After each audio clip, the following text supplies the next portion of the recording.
안녕하세요. 사연에 빠지다의 DJ 민영입니다. 오늘도 두 가지 사연 준비되어 있으니 재미있게 들어주시고요. 구독과 좋아요 버튼도 꾹 눌러주세요. 그럼 오늘의 첫 번째 사연 함께 만나볼게요. 안녕하세요. 누군가를 욕하고 경멸하는 사람에게는 숨기지 못하는 악취가 풍기는 것 같습니다. 주변 사람들에게서 향기만 가득하면 참 좋겠지만 불행하게도 제 인생에도 그렇게 악취가 풍기는 것 같은 쓰레기 같은 인간들이 종종 꼬이는 때가 있더군요.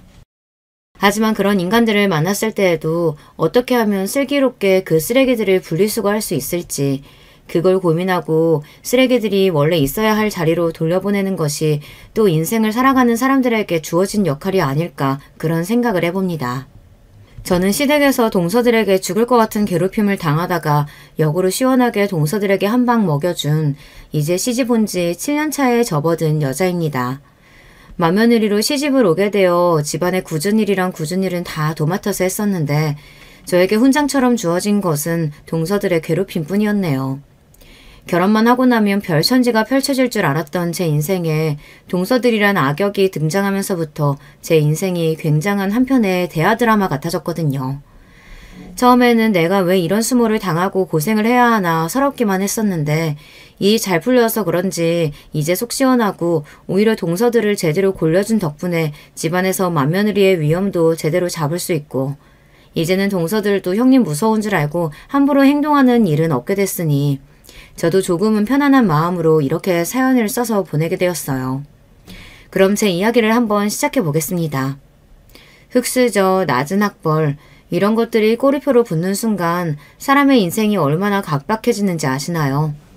아마 이건 직접 이런 일을 겪어보지 않으신 분들이라면 쉽게 이해가 되지 않으실 수도 있겠다 싶어요. 불행하게도 저는 살아오는 내내 그 두 가지 꼬리표를 대롱대롱 달고 살았던 사람입니다. 뭐 어렸을 때 가정 형편이 넉넉하지 않은 곳에서 살아오신 분들이야 많이 있을 테니 가난을 자랑하는 것은 아니고요. 굳이 제가 얼마나 어렵고 힘들게 살았는지에 대한 이야기는 더 하지 않을게요. 이야기해봤자 뭐가 좋겠어요. 더럽게 힘들게 살았던 이야기 별로 재미도 없고 듣는 사람도 하는 사람도 괴롭기만 한데 말이에요. 어머니가 일찍 돌아가셨어요. 제가 초등학교 때 갑자기 아프셔서 제가 기억하는 어머니의 마지막 모습은 내내 병원에 누워 계셨던 것밖에 없어 그게 참 마음이 속상하고 안타깝네요. 사실 박복한 것으로 따지면 저보다 저희 어머니가 더한 것 같아요. 어머니를 덮친 그 병마가 외할아버지부터 이모들까지 죄다 잡아먹어버렸거든요. 엄마는 내내 불안감에 떨면서 사셨대요. 나도 언젠가 같은 병에 걸려서 죽지 않을까 하는 그런 불안감이요. 그거 아세요? 뭔 사이비 같은 소리인가 하겠지만 안 좋은 생각을 하다 보면 계속해서 안 좋은 상황이 내 앞에 불러들여와진대요. 거짓말처럼 말입니다. 우리가 흔히 말하는 행복해서 웃는 게 아니라 웃어서 행복한 거다. 이런 소리도 결국에는 즐거운 상황도 아니고 웃음이 나올 상황도 아닌데 꾸역꾸역 웃다 보면 행복한 일들이 언젠가 눈앞에 오게 된다는 그런 말이죠. 그러니까 사연을 들으시는 분들 중에서도 그때 저처럼 상황이 많이 힘들고 괴로우신 분들이 있더라도 꾸역꾸역 좋은 생각을 억지로 하면서 버티셨으면 좋겠어요. 그게 결국 또 좋은 일을 불러드릴 테니까요. 여튼 이야기가 잠시 다른 곳으로 샜는데요. 저는 어머니의 병환이 결국 평생을 어머니를 짓누르고 있었던 그 불안과 걱정에서 태어난 것이라고 생각하는 사람이거든요. 정말이지 아프셔서 이렇게 허망하게 세상을 떠나실 거라고는 생각도 못했어요. 어린 시절에는 맨날 학교가 끝나고 나면 엄마가 입원하고 있는 병실 곁에 앉아서 엄마 손을 꼭 붙잡고 엎드려서 잠들곤 했었죠. 자다가 중간중간 화들짝 놀라며 엄마가 숨을 잘 쉬고 있는지 코 밑에 손가락을 슬며시 대어보는 것도 제 습관이 되어버렸어요. 그래서인지 걱정이 많은 날에는 자꾸 제 코 밑에 손가락을 대는 버릇이 생겼거든요. 손가락에 따뜻한 숨이 닿는 걸 확인해야지 아 내가 지금 그래도 숨을 쉬고 살아있구나. 나 아직 좀 더 버틸 수 있구나. 그런 생각을 하면서 안심을 하는 것 같아요. 남들은 그런 제 모습을 보고 뭐하나 싶겠지만은 뭐 이것도 웃지 못할 사연이죠. 여튼 그렇게 몇 년 내내 병원에 입원해 계셨던 엄마는 제가 초등학교 3학년에 올라가던 해였나요.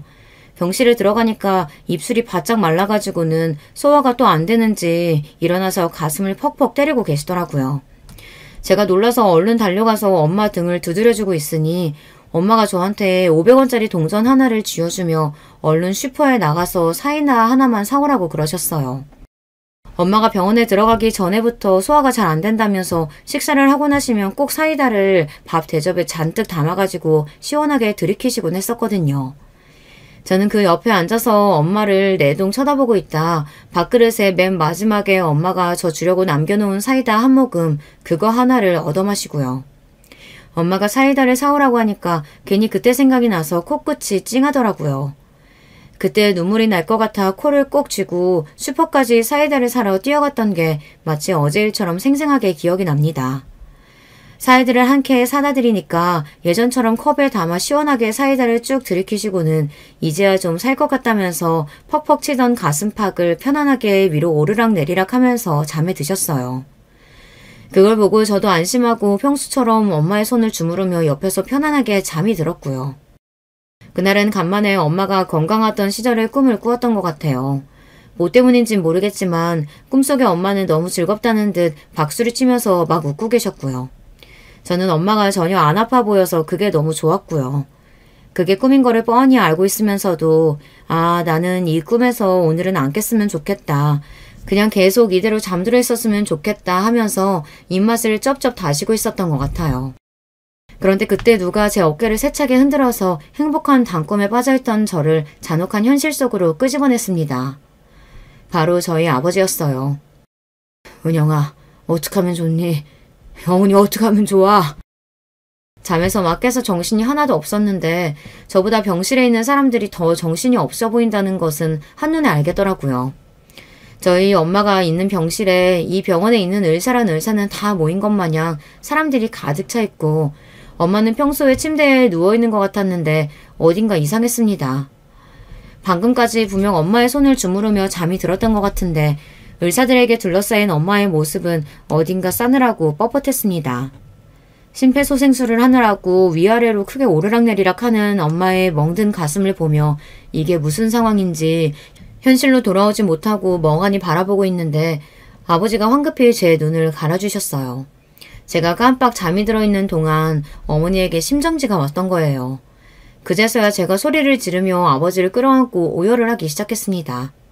이대로 엄마를 떠나보내는 것이 너무 무서웠고 또 내가 기억하는 마지막 엄마의 모습은 사이다를 마시고 편안하게 잠이 든 그래서 꿈속에서는 아파 보이지 않았던 그런 모습이었어야만 했는데 이런 모습은 너무 잔인하고 끔찍했어요. 제가 감당할 수 있는 수준이 아니었습니다.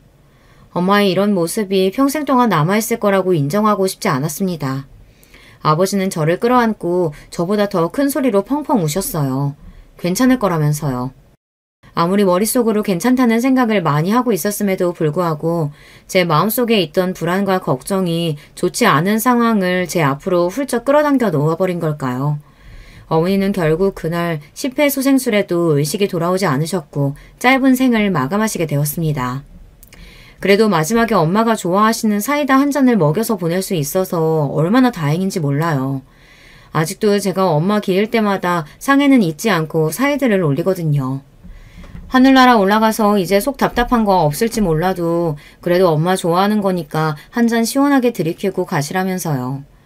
거기서는 엄마도 더 이상 아프지 않은 모습으로 제가 꿈속에서 봤던 모습으로 행복하게 지내고 계시겠죠. 이미 떠나버린 사람 붙잡고 괴로워하면서 사느니 그렇게라도 행복하게 지내고 있을 거다 제 마음을 달래는 수밖에 더 있겠습니까?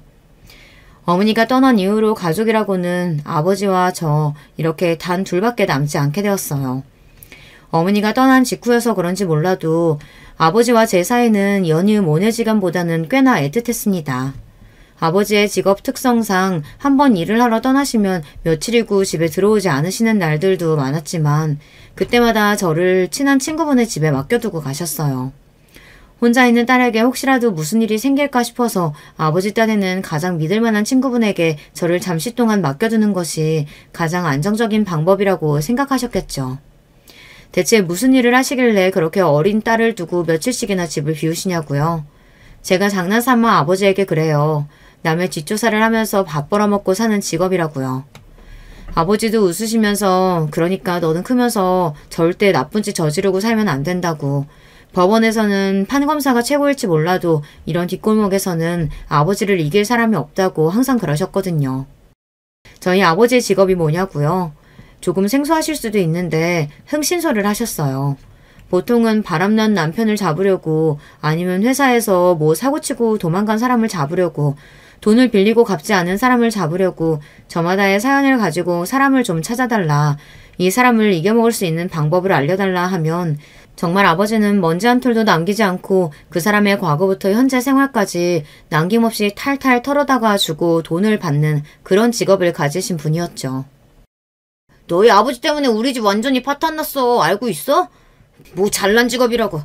너희 아버진 가정 파탄자 그 이상도 이하도 아니야. 그런 돈 받아가지고 먹고 사는 너는 안 봐도 뻔하지. 그렇게 남의 약점 찾아가지고 지고 흔들어대는데 그게 무슨 자랑이라고. 덕분에 웃지 못할 일도 종종 생겼어요.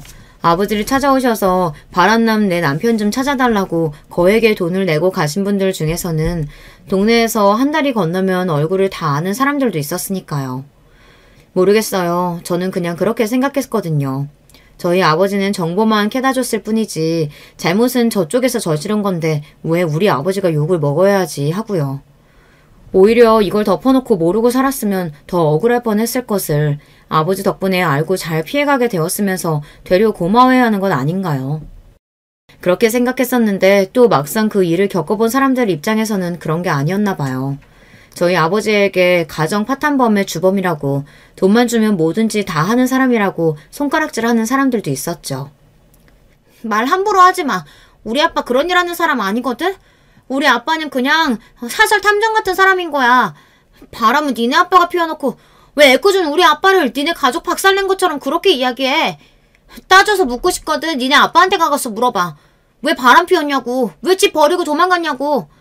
자기 아빠는 칙소리도 못할 거면서 애몬 나한테 와서 이렇게 난리 피우지 말고. 왜? 내가 뭐 틀린 말이라도 했어? 아빠는 저에게 늘 제발 참고 살라고 무작정 화내지 말고 사람들을 좀 들이받지 말고 조용히 살 수 없냐고 그러시는데 그것도 천상인가 봐요. 그런 소리를 들으면 울컥 올라오는 화를 참지 못하고 버럭 소리부터 지르고 지지 않았거든요. 어렸을 때부터요. 그런 소리를 하면 뭐 어린애 입장에서는 뭐라고 더 할 말이 있겠어요. 자기 아빠가 바람 피운 것도 사실이고 쪽팔린 것도 자기 몫이니까 그냥 엉엉 울기만 하고 그러면 저는 잘 혼내줬다 속이 시원하다 그러고 마는 거죠. 왜 아무것도 모를수록 겁이 없다고 하잖아요. 딱 그 짝이었네요. 조금씩 커가면서부터 아버지가 하시는 일이 마냥 정의로워 보이지만은 않았던 것 같아요. 아버지가 멀리 일을 나가시면 저는 며칠씩 가장 친한 친구분의 집에 맡겨두고 가셨다고 했잖아요. 한 번은 그런 적이 있었어요. 저는 이모, 이모부 하면서 따르던 분들이셨거든요. 사연에서도 뭐 피가 섞여 있는 것은 아니지만 편하게 그냥 그 호칭을 사용할게요. 그날은 이모부가 안 계시고 이모 혼자 집에 계시던 날이었어요. 이모부도 마침 출장을 나가셨다고 하시더라고요. 제가 집에 와 있는 게 이제는 너무나도 익숙해서 딱히 제 말동무를 해주신다거나 그런 것도 없었고요. 그냥 각자 방에서 시간을 보내는 날들이 많았죠. 그런데 그날따라 이모의 행동이 너무나도 이상했습니다.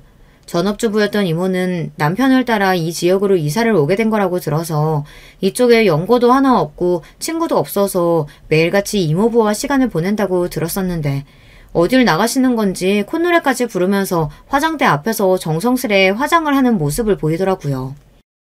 뭐 어디 좋은 데라도 가나 싶어서 제가 이모 어디 가냐고 물어보니까 화들짝 놀라시면서 방에 있던 거 아니었냐고 그러더라고요. 그러면서 요 앞에 잠깐 나갔다 오려고 하는 거니까 이모부한테는 절대 말하지 말아달라고 하며 제 손에 10,000원짜리 지폐 2장을 쥐어주시고 나갔습니다. 아버지가 흥신소를 운영하셔서 그런지는 몰라도 어렸을 때부터 다른 촉은 몰라도 그런 촉은 이상하게 유난히 발달한 느낌이었어요. 화장을 하고 화장대에서 몰래 비상금으로 추정되는 주머니까지 챙겨 들고 나가시는 모습만 봐도 여간 수상한 게 아니었는데 이모가 나가는 것을 절대 이모부에게 말하지 말아달라고 이야기하는 것을 덧붙이고 나니 아무래도 이모가 좋지 않은 일을 하고 있는가 보다 그런 생각이 들더라고요. 이모의 부탁도 있고 용돈까지 받았으니 이모부가 돌아오고 나서도 딱히 이모의 그 수상쩍은 외출에 대해 이야기는 하지 않았습니다. 다만 계속 마음에 찝찝한 구석으로 남아있었기에 집에 돌아와서 아버지에게 넌지시 그 일을 꺼냈죠. 아버지가 깜짝 놀라시더라고요. 너 이런 거 가지고 거짓말하면 큰일 나는 거 알지? 정말 이모가 그렇게 나가는 걸 본 거야? 또 다른 거 뭐 봤어? 서랍에서 비상금 챙겨 나간 거랑 또 뭐 본 거 없어? 내가 본 건 정말 그게 다다. 그때까지만 해도 아버지의 절친한 친구 내외가 더러운 치정 사건의 주인공이 될 줄은 상상도 못하고 있었었는데요. 결국 그날 저의 결정적인 제보를 통해 이모의 외도가 만천하에 드러나게 되었습니다. 아버지가 다른 손님에게 받았던 사건이 있었는데 내연녀를 아무리 찾아보려고 해도 찾을 수가 없었는데 그게 결국 이모였다고 하더라고요. 이거 자네한테 미안해가지고 뭐라고 이야기를 해야 될지 모르겠네. 결국 자네 가정도 내 손으로 깨버렸으니 이제는 가장 파탄범 소리 들어도 싼 거지 뭐. 생각보다 이모부는 그 충격에서 빨리 헤어나오지를 못하셨습니다. 이모부는 저희 아버지를 붙들고 차라리 몰랐으면 좋았을걸 왜 자네가 굳이 이렇게 들쑤시고 일을 크게 만들어서 이제는 망신스러워서 집에서 가족들 볼 낯도 없다면서 펑펑 우셨습니다. 안타까운 일이었죠. 정말 선의의 마음으로 친구를 돕기 위해서 하셨던 일이었고 더군다나 그 일의 시작은 제 입에서 나온 말 한마디 때문이었으니까요. 하나밖에 없던 오래된 친구의 원망이 아버지께서도 꽤나 충격이었던 모양입니다. 하시던 흥싱소홀 일을 정리하시고 이제는 제대로 된 직장을 찾아보겠다면서 저희는 원래 살고 있던 동네를 떠나와서 지금 여기 경기도 평택에 자리를 잡게 되었어요. 워낙 수완이 좋으셨던 분이어서 그런지 이사를 떠나왔는데도 불구하고 아버지를 찾으시는 분들의 연락이 종종 오는 것 같았지만 아버지는 이제는 그런 일은 더 이상 하지 않겠다며 오는 연락들을 단칼에 거절하시곤 했습니다. 그리고는 공장 경비 일을 시작하셨고요.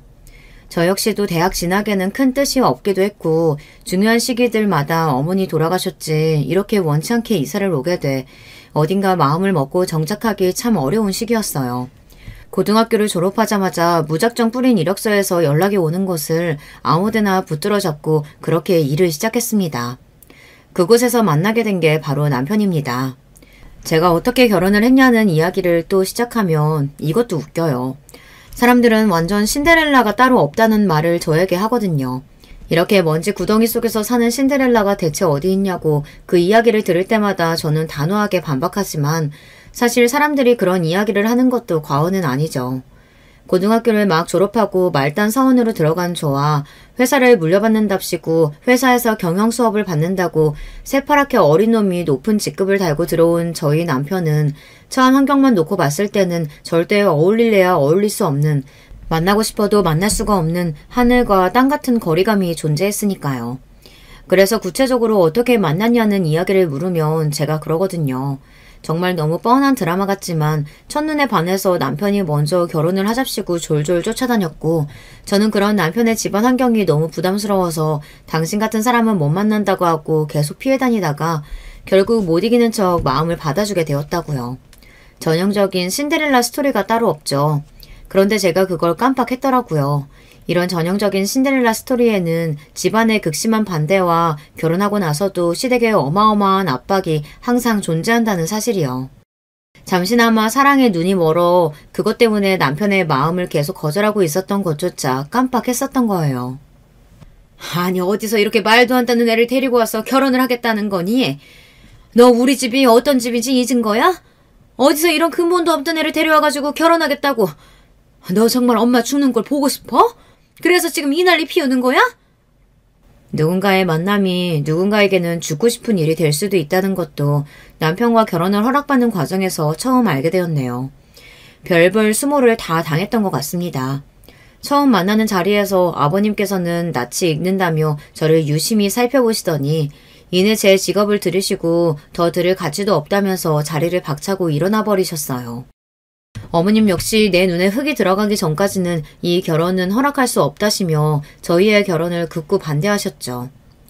지금이야 주변 사람들이 그렇게 싫어하는 결혼, 죄다 뜯어말리는 결혼 그냥 안 해버리면 그만이었을 텐데 그때는 뭐가 그렇게 이 사람 아니면 안 될 것처럼 간절했는지 울기도 해보고 빌어도 보고 들어가서 뭐든지 하겠다, 뭐든지 잘해보겠다 통 사정을 하며 겨우 받아냈던 허락이었습니다. 시작부터 그렇게 좋지 않았으니 당연히 시집가고 나서도 제가 제대로 된 대우를 못 받는 건 당연지사였죠.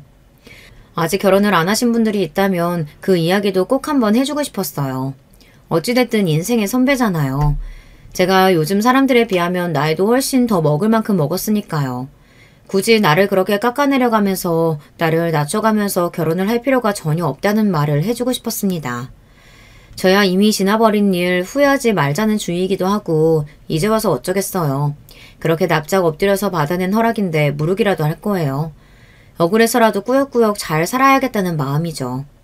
그치만 아직 결혼이라는 시댁이라는 세계에 발도 붙이지 않은 사람들이 있다면 제발 그건 가슴속에 새기고 명심했으면 좋겠다고요. 내가 시댁에 들어갈 때부터 납작 엎드리면 나는 앞으로 시댁에 남은 날들도 그렇게 평생 엎드려서 살아야 한다고요. 잠시라도 고개를 빼꼼 드는 날에는 어디 감히 소리가 절로 날아들게 될 거라고요. 다 제가 겪어보고 당해보고 했으니 사연에서나마 할 수 있는 이야기 아니겠어요. 그 아버지의 그 딸이라고 하나같이 하는 일이라고는. 모르겠어요. 거의 울며 겨자 먹기 수준으로 시부모님께서 결혼을 허락하시게 되고 저희 아버지가 그 자리에 나가서 어떻게든 분위기를 풀어보려고 애를 쓰시고 계셨을 때 그때 이 결혼을 된통 엎어버렸어야 맞는 건데요. 아버지가 그 이야기를 들으셨는지 안 들으시는지는 모르겠지만 시어머니가 그 자리에서 그런 이야기를 한 순간 제 결혼은 거기서부터 완전히 망가져버리게 된 거죠. 이런 이야기를 들으면서까지 꾸역꾸역 해야 하는 결혼이 된 거예요. 그 뒤로부터는 무슨 일이 생기더라도 그런 망혼을 제 손으로 선택한 제 탓이 되어버리는 거죠.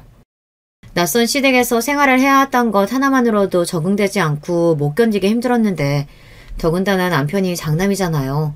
회사를 물려줄 생각으로 남편에게 거는 기대가 가장 컸던 시부모님은 결혼을 하신 이후 이런저런 이유로 저를 압박해오시기 시작했습니다. 여기에 올라오는 모 시댁이 교묘하게 괴롭혔다. 은근히 따돌림을 시키는 것 같다. 이런 이야기를 들으면 저는 그냥 웃어요. 뭐 누가 더 많이 괴롭힘을 당했다는 것으로 기내 짧은 애 자랑하고 비교하고 할 거리조차 되지 않는다는 것은 잘 알지만요. 그게 얼마나 저 자신을 우습게 만드는 일이라는 것도 잘 아는데요. 제가 시댁에서 당했던 것들을 다 합치면 책 10권을 써도 모자랄 지경이거든요. 온 집안 식구들이 저를 투명인간 취급하는데 아주 이골이 났어요. 뭐 말로 하자면 다 할 수도 없죠. 예를 들면 이런 식이에요. 나름대로 시댁과의 관계를 좀 좋게 풀어보고자. 네, 알고 있습니다.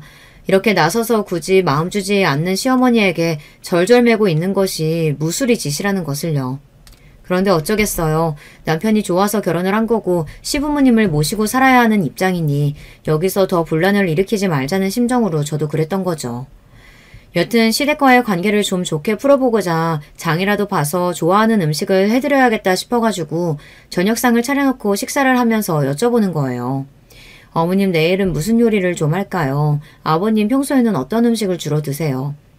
그러면은 두 분이서 제가 분명히 호칭까지 붙여서 본인을 부르시는 것을 알고 있으면서도 저를 한번 쓱 보고 두 분이서 마치 제 이야기는 듣지 못했다는 것처럼 쏙 빼고 대화를 시작하십니다. 앞에서 대놓고 그러니까 제가 얼마나 민망한 상황이 되어버려요. 오죽하면 내가 목소리가 작은가. 그래서 어머님 아버님이 내가 하는 이야기를 잘 못 들으시나 하고 화장실에 가서 혼자 아하 하고 목소리를 내면서 발성 연습을 했던 적도 있다니까요. 참 기가 막히죠. 이 사람이 여쭤봤잖아요. 들으셨으면 대답을 하셔야죠. 뭐 좋아하시냐고 내일 저녁상에 뭐 차려야 하냐고 물어봤잖아요. 모른 척 하지 말고 대답 좀 해주세요. 대답을. 남편이 그렇게 이야기를 하면 그제서야 시부모님께서는 자기는 정말로 못 들었다면서 오리발을 내미시는 겁니다. 저희 식탁이 아무리 커봤자 뭐 몇백 미터 되는 줄 아세요. 코앞에서 듣고도 그럽니다. 한 번은 또 이런 적도 있었네요. 이거 사연을 쓰다 보니 거의 뭐 제 성토대회나 다름없는데요. 시부모님의 고약한 심보 중에서 또 그런 게 있었네요. 외식을 갈 때 은근히 저를 빼놓고 가길 원하시는 것 같아요. 미운 놈 떡 하나 더 준다는 말도 옛말인 것 같아요. 제가 시부모님과 남편과만 같이 살면 좀 좋게요. 남편 밑으로 시동생이 둘이에요. 매일같이 그렇다고 제가 밖에 나가서 일을 안 하는 것도 아닌데 물론 제가 하는 일이 가족들 눈에는 영 성에 안 차겠지만요. 그 대가족 먹일 밥을 새벽부터 일어나서 하고 식탁을 차리고 하는 게 보통 일이 아니거든요. 그러니까 저도 어쩔 때는 종종 나가서 좀 외식을 하고 싶은 거죠. 시동생들이라고 해봤자 남편이랑 나이 차이도 얼마 안 나요. 죄다 연년생으로 나오셔가지고 다 아버님 회사 같이 다니고 있는 사이고요. 제 말의 요지는 뭐냐면요. 절대 못 벌고 누구 하나 형편이 떨어지거나 모자란 사람이 없다는 뜻이에요.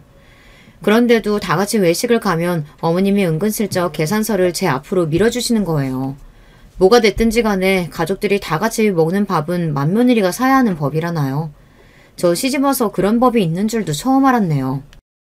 맏며느리가 하는 일이 뭔데? 집에서나 밖에서나 가족들 잘 먹여 살리고 바쁘게 움직여야지. 뭐 그렇게 민기적민기적 서 있어? 빨리 가서 계산하고 오지 않고.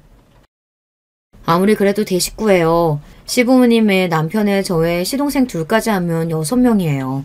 또 입맛은 어찌나 고급이신지 어중간한 식당 가시겠냐고요. 한번 그렇게 밥을 사고 나면 한동안은 외식하자는 이야기가 쏙 들어가게 돼요. 아마 제가 밥 차리기 싫어서 외식하자는 그 꼴 자체를 보기 싫으셨던 게 아닐까 감히 추측해봐요. 우매한 며느리가 뭘 알겠냐마는요. 먹는 거 가지고 사람 서럽게 하는 게 가장 오래가는 거라고, 또 그렇게 기분 좋게 밥을 사고 나면 기분 좋게 돌아오는 게 있어야 하는 법인데, 한 번도 고생했다고 말이라도 밥이라도 시댁에서는 얻어먹어 본 적이 기억이 없습니다. 제 서운함이 폭발했던 건 어느 주말 오후였어요.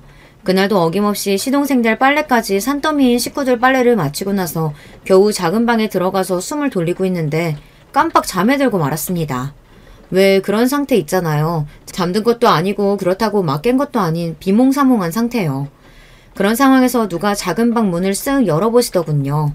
어머님이셨어요. 잠이 덜 깨긴 했지만 얼른 일어나서 무슨 일이시냐, 뭐 어디 나가시냐, 밖이 왜 이렇게 시끄럽냐 물어보려고 했었는데요.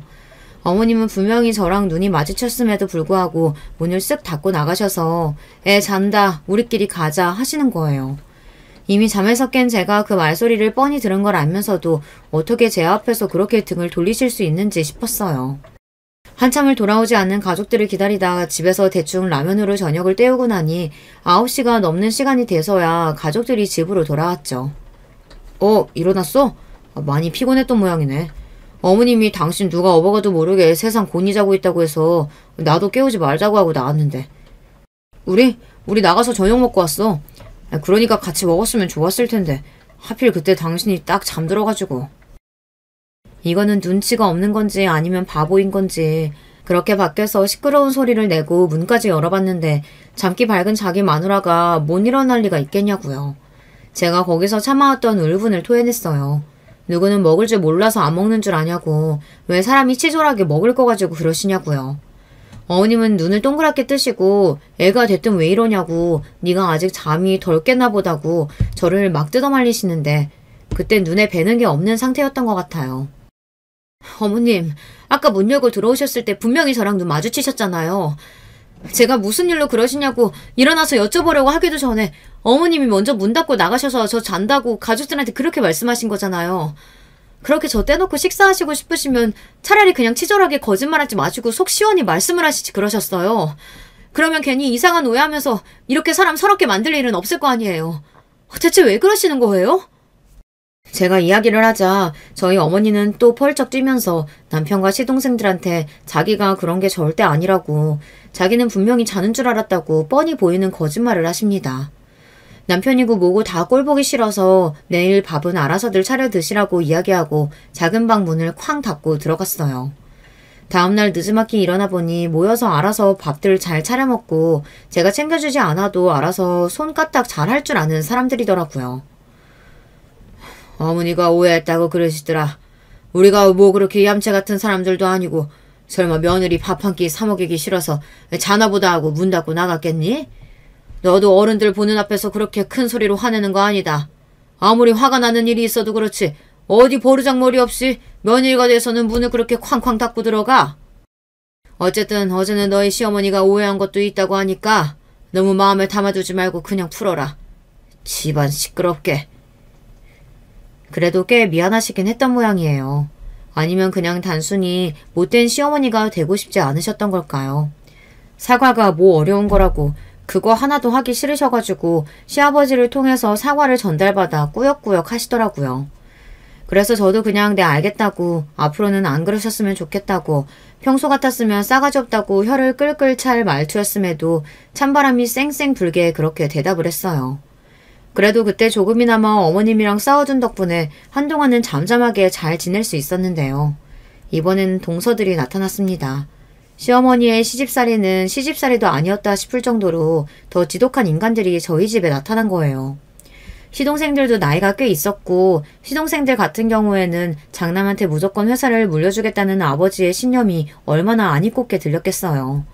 호시탐탐 어떻게 하면 내가 저 자리를 뺏어올 수 있을까 하이에나처럼 기회만 노리고 있는 인간들이었어요. 그런데 그 와중에 맏며느리라고 앉아있는 사람이 부모님한테 제대로 인정을 못 받고 집에서 매일같이 구박만 받고 있는 것 같다. 옳았구나 잘됐다 한 거죠. 자기들은 부모님한테 인정받을 수 있는 며느리를 들여와가지고 마음을 돌려서 회사도 자기들이 물려받겠다. 이런 음흉한 생각이 머릿속에 가득 찼던 것 같아요. 누가 그걸 모르겠어요. 그래도 시동생들이랑 같이 산 세월이 몇 년인데 시부모님께서 저를 불편해하는 내색을 점점 더 깊게 내비추실 때마다 적극적으로 혼처 자리를 알아보는 시동생들에게 오만 정이 다 떨어질 지경이었던걸요. 어찌됐든 간에 시동생들이 그렇게 백방으로 찾아다닌 덕분에 꽤나 괜찮은 사람들을 만나 결과적으로는 결혼을 하게 됐어요. 두 사람 다 대기업 출신인 것은 물론이고요. 학벌이 정말 어마무시하더라고요. 저는 서울대 출신이라는 말만 들어도 괜시리 기가 죽는 것 같은 기분이 드는데 하필이면 비슷한 시기에 결혼을 하게 된 이 두 동서 모두 서울대 출신이라는 사실에 그럴 필요도 없는데 괜시리 제가 작아지는 느낌이라고 해야 할까요? 그래도 두 사람이 같은 대학 나와서 통하는 게 많겠어요. 나이도 비슷해가지고 캠퍼스에서 우연히 마주쳤을 수도 있겠다. 어머 형님, 고졸이라고 듣긴 했는데 아무리 그래도 대학 안 가보신 거 너무 티내시는 거 아니에요? 대학교 캠퍼스가 얼마나 넓은데 거기서 우연히 마주치고 싶어도 못 마주치겠어요. 안 그래요 형님? 내가 뭐 틀린 말 한 것도 아니고 큰형님이 몰라도 너무 모르시는 것 같아가지고 그냥 내가 설명을 좀 해주려고 한 건데 내가 뭐 무시하려고 그런 건가? 서울대학교가 우리나라에서는 그래도 제일 가는 인류 대학이라고 하죠. 아무리 그런 초인류 대학까지 졸업했다고 하더라도 대학에서 인성까지는 가르쳐서 졸업시키지 않는 모양입니다. 동서들을 처음 만나는 자리에서 분위기를 풀어보려 괜시리 농담을 던졌다가 막내 동서가 툭 던진 돌에 또 무지몽매한 저라는 개구리는 맞아 죽을 뻔한 위기를 넘겨야만 했으니까요. 저 한 번도 대학 안 나온 것을 후회해 본 적이 없었거든요. 고등학교 졸업하고 나서 바로 일을 시작했어도 회사에서는 제가 없으면 일이 안 굴러간다고 할 정도로 주변 사람들한테 신망이 두터운 것은 물론이고 제가 하는 일이 남들 보기에는 중요해 보이지 않는 일이라고 하더라도 나름대로 자부심을 가지고 지내왔습니다. 동서들한테 쉽게 무시받을 정도로 그렇게 헛된 인생을 살아왔다고 단 한 번도 생각해 본 적이 없어요. 그런데 이제 막 시집와서 이제 막 우리 집 식구의 일원이 된 사람들이 그런 식으로 저를 무시하는 꼴이 어이가 없더라고요. 동서, 듣자 하니까 내가 기분이 나빠서 말이야. 동서가 하는 이야기가 꼭 학벌 가지고 나를 무시하는 투로 들려가지고 그래도 우리 다 같은 한 집 식구인데 그런 일로 서로 얼굴 붉히지 않았으면 좋겠는데 동서들은 어떻게 생각해? 초장부터 굽히고 들어가면 계속해서 굽히고 사는 수밖에 없다. 동서들한테도 처음부터 만만한 모습을 보여주면 계속해서 나를 무시할 것 같은 생각이 들어 이번에는 꽤나 따끔하게 이야기를 했어요. 그래도 다른 건 몰라도 시동생이 자기 형 눈치는 꽤나 보는 편이어서 형수님한테 그게 무슨 말버릇이냐고 사과하려고 옆구리를 찌른 덕분에 그 자리에서 동서들의 사과는 받을 수 있었죠. 그렇지만 그건 시작에 불과했습니다. 집안에서 매일같이 동서들의 작은 동문회가 열리는 것을 지켜보고만 있는 입장이라고 해야 하나요? 자기들끼리만 알 수 있는 대학교 근처의 어느 카페 이야기, 대학교 도서관 이야기를 일부러 제 앞에서 하는 건 처음에 우연인가 싶었어요. 그런데 동서들이 학벌을 그것도 서울대 동문이라는 특수성을 가지고 저를 차별한다는 것은 그 후에 일어난 일련의 사건들을 통해 알게 되었죠. 심증은 있지만 물증은 없는 이 찝찝한 날들 중 갑자기 둘째 동서가 저에게 먼저 건강검진 받을 때가 안 됐냐며 먼저 건강검진을 받으러 가자고 하는 겁니다. 아니요 형님, 막내 동서랑 저도 마침 건강검진 받을 때가 돼가지고요. 원래 저희 나이 때에는 자궁 문제도 그렇고 주기적으로 검진 좀 받아줘야 하잖아요. 이번에 다 같이 종합검진 좀 받으면 좋겠다 싶어가지고. 어때요? 형님도 같이 예약해드릴까요? 어쩐 일로 이렇게 친절을 베푸나 싶어서 그래주면 고마울 것 같다고 같이 건강검진을 받기로 하고 회사에다가도 이야기해 공가를 쓰고 미리 날짜를 빼두었어요. 남편에게도 그래도 동서들이 나를 챙기기 시작한 것 같다며 정작 동서들이 저한테 무슨 망신을 주려고 일을 꾸미고 있는 줄도 모르고 자랑까지 했다니까요. 남편도 그런 저를 보며 처음에는 걱정했었는데요. 그래도 당신이 재수씨들과 잘 지내는 것 같아 다행이고 보기 좋다면서 안심을 했고요. 그렇게 동서들과 건강검진을 받게 되었어요. 딱 봐도 비싸 보이는 외관부터 조금 당황하긴 했죠. 물론 저도 돈을 못 버는 건 아니었지만 종합검진을 이렇게 척척 받을 정도인 사람이 세상에 얼마나 있겠어요. 예상치 못한 지출이 나가겠구나 했는데 동서가 그러더라고요. 어머 형님, 가격 보고 놀라셨구나? 아니에요. 여기서 50% 우대니까 저렴하게 받을 수 있어요. 그러니까 저희도 이렇게 걱정 없이 받으러 왔죠. 하마터면 촌띠 낼 뻔했다며 웃으면서 그렇게 동서들과 검진을 받으러 갔는데 뭐가 그렇게 즐거운지 또 자기들끼리 막 이야기하고 키득거리더라고요. 그때는 왜 그러는지 몰랐는데 계산을 할 때 알게 되었습니다. 자기들끼리 그렇게 신난 이유요. 제가 이렇게 병원에서 개망신을 당할 줄 동서들은 미리 알고 있었던 거죠. 저 아무래도 영수증이 잘못 찍혀서 나온 것 같은데 여기 예약해준 동서들 이야기 들어보니까 건강검진을 50% 우대 비용으로 받을 수 있다고 들었는데요. 죄송합니다. 환자분 혹시 서울대학교 동문이실까요? 저희 병원에서는 서울대학교 동문분들 중에서 예약 당시에 회원 우대카드를 제시하신 분에 한해서 우대 혜택을 받으실 수 있도록 도와드리고 있거든요. 여기 두 분께서는 각각 동문 우대카드 적용해서 할인 적용되실 거고요. 환자분께서는 따로 제시해 주신 게 없어서 우대 혜택 적용이 어려울 것 같습니다. 가격을 되물어본 것만으로도 창피해 죽을 것 같은데 서울대학교 동문은 맞으시냐, 회원 혜택 카드는 있으시냐 몇 번이나 되묻는 간호사 덕에 프런트에서 혼자 제대로 대답도 못하고 어버버하고 있는데 그제서야 두 동사가 달려와서 그러는 겁니다. 어머 형님 깜빡했다고. 저희가 여기 병원이 서울대학교 동문만 할인이 되는 걸 깜빡하고 형님은 그냥 예약을 해버렸다고요. 예약할 때부터 카드를 제시해야만 할인이 된다는 것을 뻔히 알고 있었으면서도 저런 소리를 한다는 게 얼마나 뻔뻔해요. 알면서도 일부러 골탕 먹이고 싶어서 그랬다는 거 누가 봐도 알 수밖에 없었죠. 애초에 예약할 때부터 보여줬어야 하는 거라면서 누가 건강검진 같이 받으러 가게 해달라고 사정을 했던 것도 아니고 그냥 동서들이 나 망신 주려고 그랬던 거 아니야? 형님, 무슨 피해의식이라도 있으신 거 아니에요? 저희는 그냥 형님 건강 생각해서 같이 건강검진 좀 받으러 가자고 이야기했던 것 뿐이에요. 누가 들으면 저희가 무슨 집에서 형님 왕따라도 시키는 줄 알겠어요. 저희 서운해요, 정말. 제가 그런 동서들에게 가운을 집어던지고 저도 이제는 참고 있지만은 않을 거라고 확 짜증을 내고 돌아서서 나오는데 뒤에서 동서들이 자기들끼리 키득거리면서 수근거리는 소리가 들리더라고요. 아, 수준 떨어져서 상종도 하기 싫어. 하고요. 순간 당장이라도 뒤돌아서서 저 둘의 머리채를 잡고 사람들 많은 데서 대판 쌈박질이라도 하고 싶은 마음이 굴뚝 같았지만 꾹 참고 제가 달려간 곳은 바로 친정아버지 댁이었습니다. 얼굴이 새빨개져서는 잔뜩 화가 난 모습으로 찾아온 딸을 보고 저희 아버지도 당연히 놀라셨죠.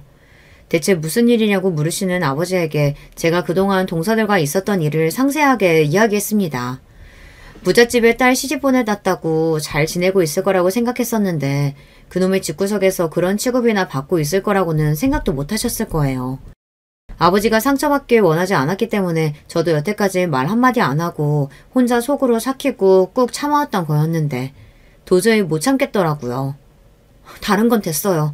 그 두 동서들은 제가 제대로 코 좀 납작하게 밟아주고 싶어요. 그래도 아버지 왕년에 잘 나가는 흥신소했던 사람이잖아요. 골목에서는 아버지가 검사고 판사시라면서요. 털어서 먼저 안 나오는 사람 없다고 분명히 자기 잘난 맛에 떠들어대는 저 동서들도 털어서 나오는 거 없겠어요? 뭐가 됐든 간에 아버지가 확실하게 좀 털어주세요. 동서들 망신 줄 거면 뭐든지 좋으니까 전부 다요. 제 말에 아버지는 알겠다며 우선은 집에 가서 아무 소리도 하지 말고 얌전히 기다리라고 하더군요. 아버지가 뒤에서 조용히 알아보고 은밀히 전달을 해주시겠다면서요. 하루 이틀 아무리 아버지의 소식을 기다려봐도 아무런 연락이 없길래 정말 털어도 먼지 하나 안 나오는 사람들이 있었나 싶었는데 그동안 아버지는 정말 전국을 돌아다니며 저희 동서들에 대한 자료를 하나하나 갈퀴로 낙엽을 모으듯 모으고 계셨던 것입니다. 일주일 만에 도대체 어떻게 동서들에 대해서 그렇게 하나부터 열까지 다 털어낼 수 있었는지 지금 다시 생각해봐도 그저 신기하기만 할 따름이에요. 나중에 제가 밥 벌어먹고 살기 힘들 때가 되면 정말로 아버지에게 다시 사설탐정 사무소를 열어드려도 되겠다 싶을 정도라니까요. 제가 아버지를 찾아간 지 정확히 딱 일주일이 지나고 나서 회사에서 일을 하고 있는 저에게 퀵이 하나 도착했습니다. 이름도 없이 배달된 퀵을 보자마자 아버지가 보낸 것이라는 확신이 들더라고요. 열어서 그 내용물을 확인하자마자 경악을 감추지 못했습니다. 전 상상도 할 수 없을 정도로 어마어마한 비밀이 숨겨져 있었으니까요. 저를 그렇게 무시했던 그 두 동서들이요. 학벌 가지고 그렇게 씹어대던 그 두 사람이 사실 서울대 출신이 아니라는 겁니다. 이렇게 대형 반전이 숨어있을 거라고는 저도 예상도 못하고 있었는데 그 두 사람이 사실 대학 중퇴 출신인 것은 물론이고 다른 데도 아니고 술집에서 만난 사이라는 것까지 모두 들어있었어요. 두 사람이 술집에서 일할 당시 진한 화장을 하고 생판 모르는 남자와 어깨동무를 하고 있는 사진들을 확인하고 나서 정말 어이가 없어서 헛웃음이 나오더라고요. 이런 사람들이었던 주제에 온 가족을 속인 것도 모자라서 여태까지 나를 무시했나 싶고요. 아버지가 작성해놓은 문서들을 확인해보니 그래요. 술집에서 만났던 두 사람이 당시에 거액을 가지고 있던 대형 물주를 물게 되고 그 돈으로 서울대 학생의 신분을 사서 여태 서울대 학생인 척하며 살아왔다는 것도요. 대기업을 들어가게 된 것도 역시 전부 다 그때 술집에서 만나게 된 그 대형 물주의 연줄 덕분이었답니다. 그 와중에 신분까지 속이고 각자 결혼까지 해서 집안에 들어앉아 있어서 지금 그 물주도 요발대발 화가 많이 난 상태라고. 소재를 알게 되면 가장 먼저 자기를 알려달라고 했다나요. 이 기가 막힌 소식을 나만 알고 있을까 했는데 집으로 돌아가니 똑같은 상자를 들고 벌벌 떨고 있는 동서들을 보니 같은 내용이 동서들에게도 똑같이 배송됐구나 싶더라고요. 제가 상자를 들고 들어오는 모습을 보자마자 두 동서가 얼굴이 새파래져서는 저를 방으로 끌고 들어와서 울고 불고 제 팔을 붙잡고 빌고 아주 난리도 아니었어요. 형님, 이것만 비밀로 해주시면 저희가 형님 시키는 건 뭐든지 할게요. 형님 돈 필요하세요? 죽을 때까지 비밀만 지켜주시면 저희가 매달 형님 계좌로 몇백만 원씩 쏴드릴게요. 별일도 아니잖아요. 형님이 그냥 모른 척만 해주시면 되는 거잖아요. 형님, 저희 이제 그런 일 절대로 안 해요. 저희도 진짜 떳떳하게 제대로 살고 싶어서 그래요. 형님만 도와주시면 아무런 문제 안 생기는 거잖아요. 저희 목숨 한 번만 살려주신다 생각하고 도와주세요. 제발요, 형님. 사람 괴롭히고 씻고하는 게 수준급이다 했더니 너네 아주 강력직이었구나. 이렇게 뻔뻔한 과거를 숨기고 어떻게 우리 집에 들어올 생각을 했어? 어떻게 이따위밖에 안 되는 주제에 감히 나를 무시하려고 들여? 사람을 깔볼 생각을 했을 때는 더 밑바닥으로 내려앉을 각오를 했었어야지. 잘 지켜봐. 내가 너네 어떻게 짓밟아주는지. 지렁이도 밟으면 꿈틀하나 하는 거 이제부터 제대로 보여줄게. 울고불고 저에게 매달리는 동서들을 뿌리치고 마침 집으로 돌아온 가족들을 모두 불러앉히고 저는 아버지에게 받은 자료들을 가족들 앞에 척하니 펼쳐놓았습니다. 가족들이 여태 학벌이라는 그 껍데기에 속아서 어떤 사람들을 물고 빨고 했는지 말입니다. 지동생들은 머리를 쥐어 싸매고 동서들에게 버럭버럭 소리를 지르고 어머님은 뒷목을 잡고 쓰러지시고 시댁은 그야말로 아사리판이 되었어요. 맏며느리가 되어서 그런 상황에서 고소해야 하면 안 되는 걸 잘 알지만 그동안 저를 무시했던 가족들이 결국 그 잘난 학벌과 잘난 배격에 속아서 호되게 당하는 꼴을 보고 있으니 얼마나 우습고 고소하던지요. 기사에 대서특필 될 감인데도 저희 시아버지가 지금 최대한 이 이야기가 밖으로 새어나가지 않도록 쉬쉬하고 계신 모양인데 맏며느리식이나 되는 제가 이렇게 나서서 소문을 퍼뜨리고 있으니 걸리면 호되게 혼이 날지도 모르겠습니다. 그래도 이렇게 배꼽 잡을 정도로 속 시원한 사연이 있는데 어찌 공유하지 않고 저 혼자만 끌어안고 살 수 있겠어요. 되지도 않은 시집살이 시키시는 분들 이 이야기 듣고 나한테도 언젠간 그 부메랑이 제대로 날아들어와서 우리 동서들처럼 호되게 당하는 수가 있다는 사실을 꼭 잊지 않으셨으면 좋겠습니다. 혹시 모르잖아요. 지금 괴롭히고 있는 그 사람의 가족이 뒷골목의 판검사일지도요. 안녕하세요. 저는 사연에 빠지다 채널 덕분에 유튜브에 재미를 붙인 나이든 중년 여성 애독자예요. 제가 어렸을 때는 집이 무척 가난했습니다. 요즘은 3남매만 되어도 많이 나았다고 보는 세대가 된 것 같은데 저는 5남매였어요. 그리고 딱 가운데 낀 셋째였죠. 제가 아무래도 그때는 샌드위치가 뭔지 몰랐나 봐요. 만약에 그 시절에 그걸 알았다면 저는 스스로를 샌드위치라고 칭했을 것 같아요. 가운데 낀 샌드위치 속재료 같았다고나 할까요? 제 위로 오빠가 둘, 아래로 여동생이 둘이었습니다. 예전에는 집이 가난해도 자식들을 많이 낳았던 이유 중 하나가 결국 자식들이 장성해서 집에 돈을 벌어다 주기 때문이었죠. 자식 하나하나가 자원이었어요. 그러나 저희 집은 장남부터가 집을 힘들게 하는 존재였습니다. 늘 장남이랍시고 뻗대기만 했어요. 큰오빠, 숟가락 젓가락 놓는 것 정도는 직접 할 수 있잖아? 어렸을 때는 안 그랬으면서 왜 점점 큰오빠가 마치 아버지인 것처럼 대접을 받으려고 해? 이건 너무한 것 같아. 야, 아버지가 안 계시면 내가 이 집안 가장이야, 이거 사. 나는 사실상 이 집안의 어른이라 다름없고 너네랑은 솔직히 말해서 겸상도 안 하고 싶어. 어찌나 커갈수록 뱃속에 바람만 들어가서 허세가 심하고 으스대기를 잘했는지 모릅니다. 밥상 차리고 오만 집안 살림을 하고 그랬던 저의 속을 큰오빠는 아주 박박 긁어놓는 존재였죠. 그랬던 큰오빠는 심지어 군대에서도 그 성질머리 못 버리고 으스대다가 자신을 과시해서 사고를 당했습니다. 높은 산길을 타다가 추락했는데 그 후로 다리를 영영 절게 되었어요. 친정 부모님의 충격이 몹시 크셨죠. 큰오빠는 다리에 장애를 입은 이후로 자격지심까지 추가한 인간이 되어서 못난 면모를 보였습니다. 스스로 뭔가를 해보려 들진 않았고 세상을 탓하고 원망하기만 했었죠. 그렇게 저희 집안에 힘든 일이 생긴 와중에 작은 오빠가 한 수 거들었어요. 웬 다방 레지하고 눈이 맞았는데 세상에 아이가 생겨버린 거예요. 그 여자는 쥐뿔 가진 것도 의지할 것도 없는 사람이었으므로 아이를 낳고 계속 저희 식구들에게 기생하며 살았습니다. 별별 핑계를 다 대가면서 돈을 벌러 나가지도 않았고요.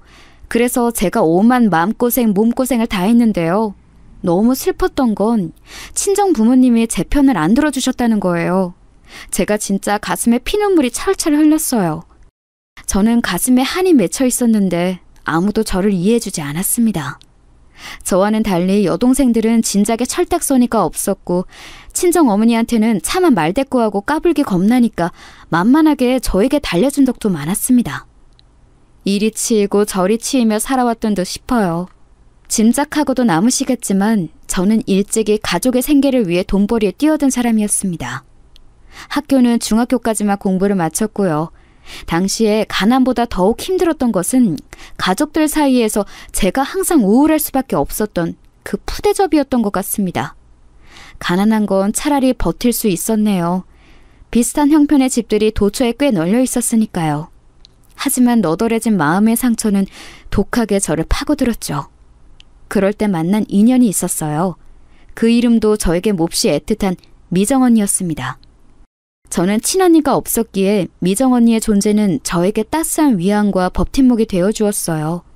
집에서 늘 이리 치이고 저리 치이며 살아왔던 저는 인정과 애정에 목말라 있었고 이런 저에게 미정언니는 언제나 애정어린 관심을 기울여 주었습니다. 그야말로 은인과도 같았네요. 미정언니가 아니었다면 저는 진짜로 한 번쯤 크게 엇나갔을지도 모를 일이에요. 왜냐하면 제 첫 조카의 생모였던 그 다방 레지 출신의 그 여자, 미심쩍더니 결국 야반 도주를 해서 사라졌는데 그 직전에 저에게 돈을 빌렸거든요. 자기 친정에게 급한 사정이 생겼다고 그랬어요. 네? 친정하고는 연락 두절이라고 절연한 거나 다름없다고 하신 거 아니었어요? 지금까지 접점 하나 없으셨잖아요. 사실은 제 친정이 너무 부끄럽고 워낙 사이가 안 좋아서 연락 안 되는 것처럼 숨긴 거예요. 그런데 지금 제 친정에 목돈이 급히 필요하다네요. 아가씨가 돈을 빌려주시면 급한 일 해결되는 대로 제 친정 식구들이 석 달 안으로 반드시 갚을 수 있어요. 아가씨 말고는 이런 부탁을 전할 상대도 없네요. 제 마음이 뭉클했죠. 저는 가족이라는 단어에 참 약한 사람이었으니까요. 그래서 있는 돈 없는 돈 다 끌어서 빌려줬습니다. 제가 수중에 돈이 있어봤자 얼마나 있었겠나요? 당연히 돈을 빌리기도 하였는데 미정언니가 그중 한 명이었습니다. 제가 미정언니를 포함해 총 3언니들에게 돈을 빌렸네요. 그런데 그 여자가 자기 피부치도 내버려두고 천륜도 저버린 채 은혜를 저버리고 도망을 간 것이었어요. 제가 충격 속에 빠져 있는데 작은 오빠가 저보고 등신이라고 그랬습니다. 돈을 빌려줬는데 못 받게 되었다고? 이 등신 천치 같은 게 너 때문에 애 엄마가 도망간 거잖아. 그 돈만 없었어도 안 도망갔을지 누가 알아? 이게 다 너 때문이야. 저는 어이가 없었고 그저 억울한 눈물이 흘러내렸죠. 여동생들은 혹시나 자기들이 조카를 맡아서 돌보게 될까봐 거품 물고 난리를 쳤고요. 여동생들도 은근히 저에게 원망의 화살을 돌리는 듯 했습니다. 제가 돈을 빌려줘서 이런 사달에 일조한 게 아니냐는 것이었죠. 미치게 서러웠네요. 친정어머니께서는 결국 쓰러지셨고요. 친정아버지께서는 붕괴하셔서 없는 살림에 괜히 또 술만 찾으시고 집안 꼴이 많이 아니었습니다. 저는 속이 쓰린 것은 둘째치고 처지가 난감한 상태였어요. 돈을 빌린 상황이었으니까요. 고민하던 저는 미정 언니를 포함한 3명에게 한 번에 상황을 다 설명하였습니다. 그러자 미정 언니를 제외한 둘은 저에게 무척 화를 냈어요. 제 머리채를 잡더라고요. 둘 다 그만해. 이러다가 완전히 사람 잡겠어. 내가 돈을 가장 나중에 받을게. 은정이가 앞으로 받는 봉급으로 무조건 돈부터 갚겠다고 그랬으니까 이걸로 두 사람 몫부터 챙기면 되잖아. 나는 두 사람이 자기 돈 다 받고 나면 그때 은정이한테 돈 받을게. 그러면 좀 납지?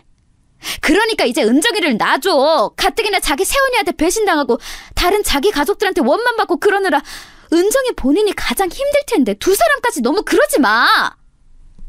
그때 미정 언니가 나섰어요. 저는 엉망으로 뜯겨 산발이 된 머리를 하고서는 미정 언니를 올려다봤죠. 이런 상황에서 제 편을 들어주다니 믿을 수가 없었습니다. 미정 언니가 단호하게 나서자 다른 두 사람은 움찔하더니 이내 그 말대로 따르겠다 하였어요. 그래서 저는 다른 둘의 돈부터 먼저 갚게 되었죠. 제가 미정 언니에게 고맙고 미안하다고 그 인사를 정식으로 하려던 순간이 있었어요. 그런데 그러질 못했습니다.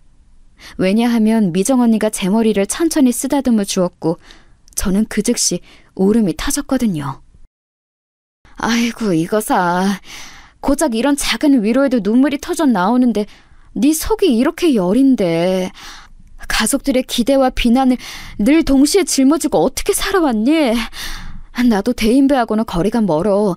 나 절대 성인군자 아니고 그럴 만한 환경에서 살아오지도 않았어. 그런데 너한테는 내가 진짜 친언니처럼 대해주고 싶더라. 언니, 저는 여태껏 언니에게 무엇 하나 잘해드린 게 없는데요. 왜 저에게 잘해주세요? 어렸을 때 형편이 너무 어려워서 우리 집에 얹혀 살았던 사촌 여동생이 있었어. 너랑 인상이 무척 닮은 아이였지. 3년을 같이 살았고 자기 집으로 돌아갔어. 그런데 그 이후에 갑자기 아팠다더라.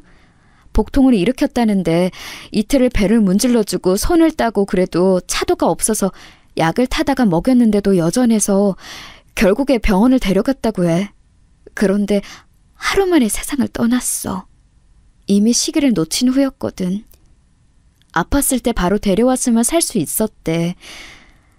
병원에서 그랬다더라. 은정아, 돈 나고서 사람이 났니? 아니야. 사람이 존재하기 때문에 돈이란 게 생겨난 거지. 나는 무엇이 더 중요한지 우리가 잊고 살아가면 안 된다고 생각해. 나는 너라는 존재가 더 중요한 거지 너에게 빌려준 돈이 결코 더 중요하다고 생각하지 않아. 미정 언니의 그 말이 참 저에게 깊은 울림을 주었습니다. 사람이 사람에게 감화된다는 것은 그런 것 같았네요. 저는 늘 정신없이 살아왔기 때문에 이와 같은 어른의 말을 들어본 적이 없었습니다. 아마 미정 언니는 저에게서 안타까운 자기의 사촌 여동생을 투영해 보았던 것 같아요. 저는 그런 미정 언니를 보며 제 친언니였으면 좋겠다는 생각을 자주 하게 되었지요. 미정 언니가 있었기 때문에 제가 그 시기에 주저하지 않고 힘을 낼 수 있었습니다. 누군가 저를 지지하고 있고 제 마음을 조금이라도 알아주고 있다고 생각하니까 그것만으로 의지를 불태울 수 있었어요. 좌절하지 않고 저는 열심히 일하며 봉급을 꼬박 모아서 다른 두 언니들의 돈부터 갚았으며 가족들과 감정적으로 상한 부분들도 의연하게 바라보기 시작했어요. 그런 저를 미정 언니는 보람된 눈으로 봐주었고 어느 날 이렇게 말해주었어요. 그러고 보니까 나는 미정이고 너는 은정이라서 우리 둘이 마치 정자 돌림을 쓰는 친자매 같지 않아? 우리가 진짜 피가 섞인 친자매는 못 되니까 이참에 의자매나 맺자. 네? 언니 정말이에요? 저는 좋아요. 의자매 맺은 기념으로 작업 끝나면 제가 시원한 음료수 사드릴게요. 그처럼 마음이 잘 통했던 저희 두 사람이 인연을 맺게 되어 일하고 있었던 곳은 다름 아닌 가발 공장이었습니다. 지금은 가발 공장이라는 거 찾아볼래야 찾아볼 수가 없을 거예요. 하지만 예전에 특히 60년대와 70년대에 걸친 시기에는 가발 공장이라는 게 시골에서 상경한 젊은 여자 일꾼들의 활발한 일터였습니다. 성지와도 같았죠. 가발은 우리나라의 수출 효자 상품이었고요.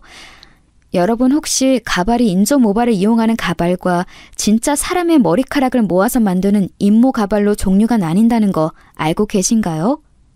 그런데 어떠한 재료를 사용하든 가발을 만드는 작업에 고도의 집중력이 필요해요. 사람 손으로 작업하는 그야말로 수작업의 집약이거든요. 제가 가발 공장에서 일할 때 들었던 말들인데요. 우리나라 사람들이 손재주가 기본적으로 타고났기 때문에 가발의 품질이 뛰어나다고 그랬습니다. 생각해보면 조선시대부터 우리 민족은 배를 짜고 직접 온갖 문양들을 수놓고 살아왔죠. 저는 가발 공장에서 여러모로 말단이었어요. 미정 언니 같은 능력 좋은 작업자들이 꼼꼼한 손놀림으로 머리카락을 일일이 다 깨어냈죠. 은정아, 가발에 쓰이는 머리는 10대에서 20대 여자 머리가 최고 품질인 거 알아? 파마약이나 염색약이 안 들어간 순수모가 그 중에서도 최고지. 그런 것에도 나이가 갈려요? 와, 언니는 진짜 모르는 게 없으시네요. 게다가 어쩜 그렇게 말을 하면서도 손은 재빨라요? 그 작은 실바늘로 어떻게 머리를 다 심을 수가 있어요? 나는 언니 따라가려면 100년은 멀었나 봐요. 너도 계속 하다 보면 이렇게 될 거니까 걱정하지 마라. 내가 있잖아. 이런 거 작업할 때는 말이지. 아무 생각 없이 머리를 막 심으면 안 돼. 헤어스타일을 미리 확인하고 원하는 헤어스타일에 맞게 방향을 잡고 작업을 해야 하는 거야. 그래야 가발이 자연스러워. 숙련자였던 미정 언니는 저를 잘 지도해주기도 하였습니다. 너무 고마웠어요. 제가 늘 꿈꾸던 것이기도 하였죠. 저 혼자 아둥바둥 어떻게든 해보겠다고 발버둥 치면서 가족들을 위해 희생하는 거 말고 누군가 저를 앞에서 이끌어주면서 지식과 지혜를 가르쳐주는 것이요. 이게 바로 제가 원하던 이상이었어요. 제가 얼마나 미정 언니를 믿고 의지하고 잘 따르고 좋아했는지는 미정 언니 본인도 정확히 가늠할 수 없었을 겁니다. 오직 저 자신만이 그것을 알고 있네요.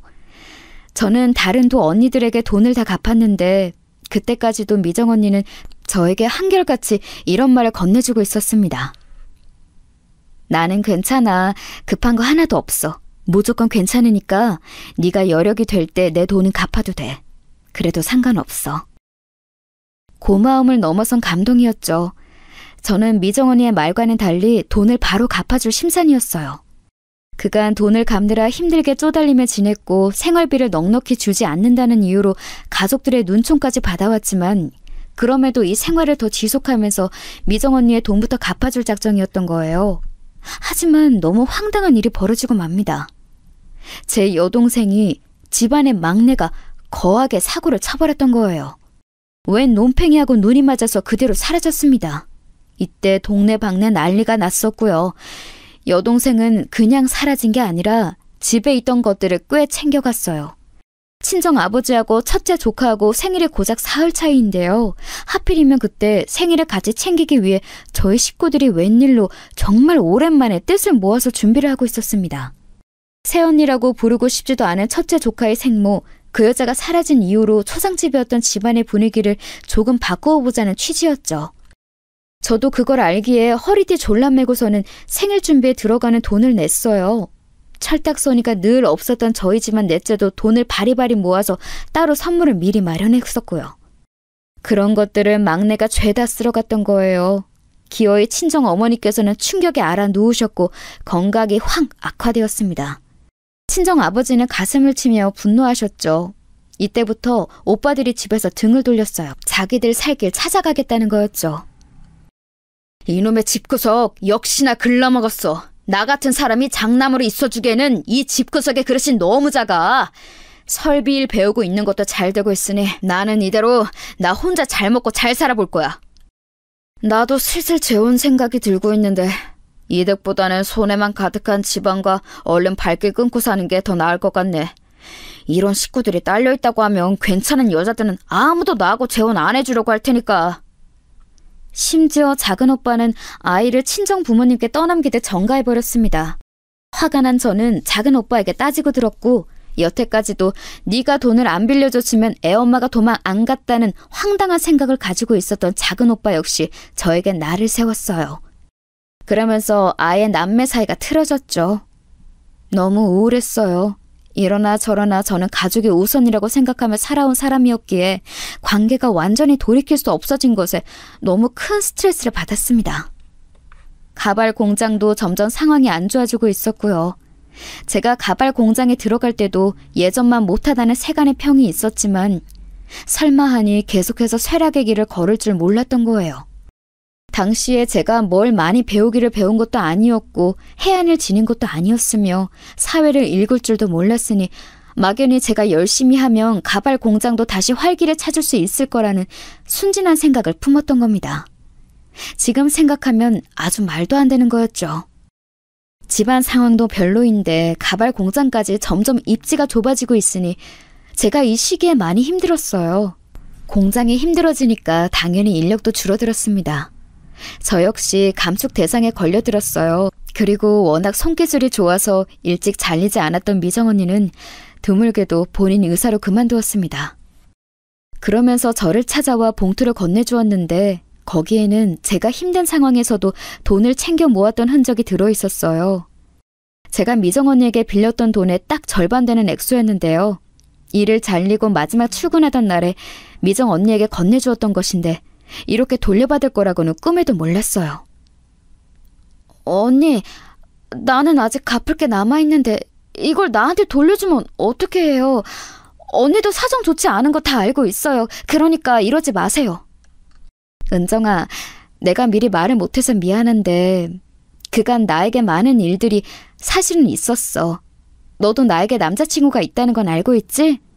그 남자친구하고 사실은 내가 혼인신고를 하고 살림을 차려서 살고 있었어.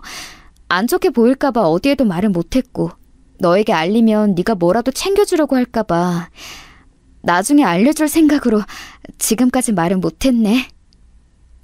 뭐라고요? 언니가 결혼을 했었다고요? 그 남자친구를 언니는 진정으로 사랑한다고 했었으니까 분명 후회되지 않는 선택이었을 거라고 믿어요.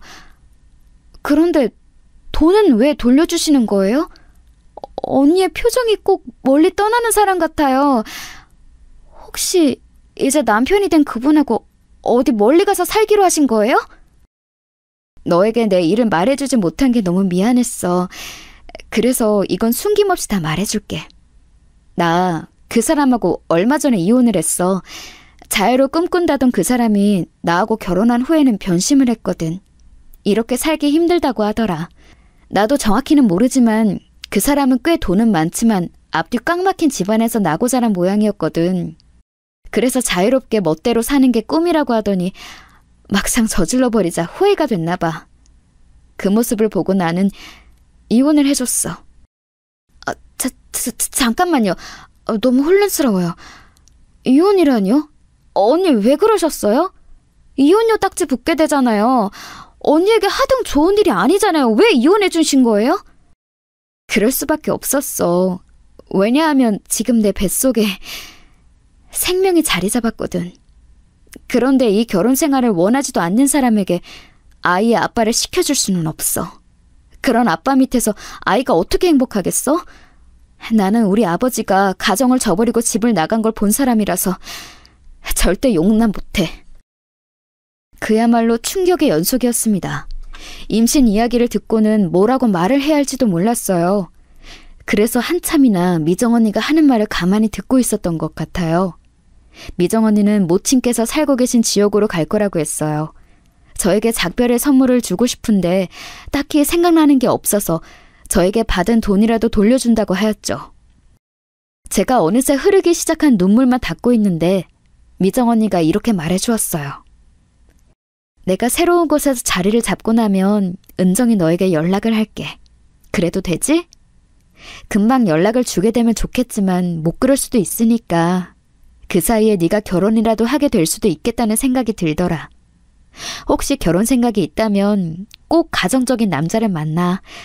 돈이 없고 인물이 없어도 자기 가정을 1순위로 둘 줄 아는 남자를 만나서 결혼한다면 좋겠어. 저는 그때 결혼 생각이 없었지만 정말 자매간에나 해줄 법한 친근하고 진정성 있는 조언을 해주는 미정 언니에게 고마워서 그저 울면서 고개를 끄덕였었죠. 언제가 되었든 언니한테 연락이 왔을 때 당당하게 근황을 전할 수 있도록 나 열심히 잘 살고 있을게요. 언니도 건강하게 아이 낳고 꼭 연락해주기예요. 그런데 혹시 아이 이름은 어떻게 할 거예요? 비록 아이 아빠는 없지만 내가 그 사람하고 농담처럼 나눴던 대화가 있어. 나중에 아이가 태어나면 아들은 성직이라고 이름을 짓고 딸은 성이라고 하자고 그랬었지. 이걸 따를지 말지는 모르겠어. 씁쓸한 얼굴로 자기의 배를 문지르던 미정 언니. 그게 마지막 모습이었습니다. 저는 부끄럽지 않게 살려고 노력했어요. 여전히 저는 물음면이 많은 사람이었고 답답하기도 한 사람이었지만 강단을 갖추려 노력하며 새 일자리에서도 적응해서 힘차게 살아나갔죠. 그러다가 인연을 만나서 결혼하게 되었습니다. 결혼이라니 생각도 못하고 살았건만 인생이란 어떻게 될지 모르더라고요. 남편하고 결혼한 이유는 딱 하나였습니다. 가정적인 사람이라서요. 집안 형편은 좋지 않았어요. 하지만 가풍이 딱 보이더군요. 가난하든 말든 서로에게 애정을 다하고 화목한 집안, 작은 일에 감사하고 웃을 줄 아는 가족들. 그걸 본 순간 저는 남편하고 결혼하겠다고 다짐하였던 것이죠. 시댁 식구들은 제가 생활력 강하고 참하다며 반겨주었어요. 반면 친정 식구들은 애매한 반응을 보였죠. 이왕이면 유복한 집안에서 난 남자를 물색해서 잡을 것이지. 그게 팔자를 펼 어찌 보면 유일한 수단이었는데 우리를 위해서라도 그렇게 해줄 수는 없었니? 어머니가 자꾸 아쉬워하셔도 소용없어요. 저는 그런 걸로 결혼 상대를 보고 싶지는 않아요.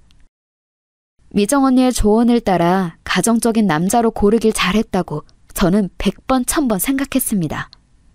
왜냐하면 곧 기가 막힌 일이 벌어졌거든요. 제 여동생 집안의 막내가 돌아온 거예요. 내가 그간 사기꾼 같은 놈한테 속았던 거였어.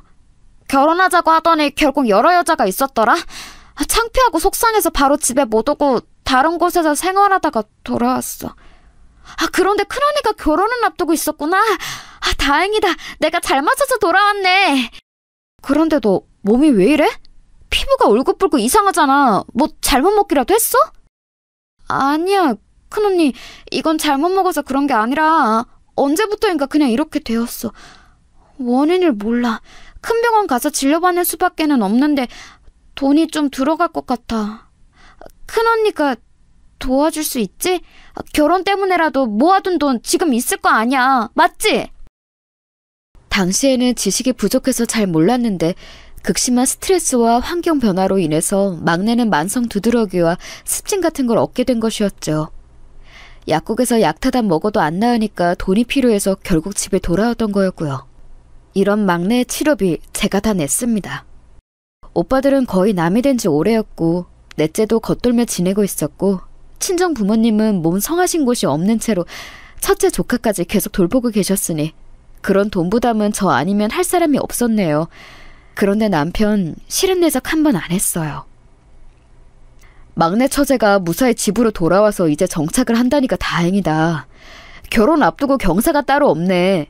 우리가 잘 살 거라는 징조인가 봐. 너무 고마웠어요. 제가 신랑감 한 번 잘 골랐다는 생각이 절로 들었죠. 결혼해서 살림을 차렸지만 저는 늘 미정 언니를 잊지 않고 있었고 친정 집으로 미정 언니의 연락이 오면 제가 빨리 연결받아야 할 텐데 하는 걱정을 자주 했습니다. 당연히 남편도 미정 언니의 존재를 저에게 들어서 익히 알고 있었어요. 당신에게는 마치 친자매처럼 가까운 존재였는데 이쪽에서 먼저 연락할 방도가 없어서 결혼 소식도 못 전했던 게 나 역시 두고두고 아쉬워. 그분을 뵈면 내가 그냥 처형이라고 불러드릴까봐. 미정 언니라면 처형이라고 불러도 전혀 안 놀라고 안 당황하면서 태연하게 대답할걸? 그런 사람이야. 배포가 남다르거든. 미정 언니가 아이를 낳고 나면 연락을 하겠지. 이렇게 생각했었는데 벌써 몇 년이 지나도록 소식이 없다니. 이렇게 오래 연락이 없을 줄은 몰랐어. 나쁜 생각은 안 하려고 하는데 아이 낳다가 잘못되었던 걸까봐 솔직히 가끔은 겁이 나. 아니야, 반드시 연락이 올 거야. 당신에게 더 좋은 모습으로 더 좋은 소식을 주려고 시간을 끄시는 걸 거야. 우리 같이 기다려보자. 든든한 남편이 있어서 다행이었습니다. 가부장적이셔서 저에게 늘 거리감을 주셨던 친정아버지, 그리고 애틋한 사이였던 적 없는 친정오빠들. 그런 남자들만 집안에서 보고 자랐는데 남편은 단숨에 그 결핍을 채워주었어요. 늘 든든하고 단단한 모습으로 제가 자기한테 기댈 수 있게 하였죠. 남편이 없었다면 저는 미정 언니의 연락을 기다리는 게 힘들었을지도 몰라요. 이런 남편을 만날 수 있도록 좋은 조언을 주었던 사람이 미정 언니 본인이라는 게 재미있는 부분이지만요. 남편 그리고 시댁 식구들과 마음을 나누며 저는 점차 친정 식구들로부터 정신적인 독립을 해나갔어요. 그간 항상 나 아니면 우리 식구들은 어떡하나라는 책임감과 걱정에 시달려 왔었는데 그걸 떨쳐나간 거였죠. 미정 언니에게 연락이 온다면 바로 이 부분부터 자랑하고 싶었어요.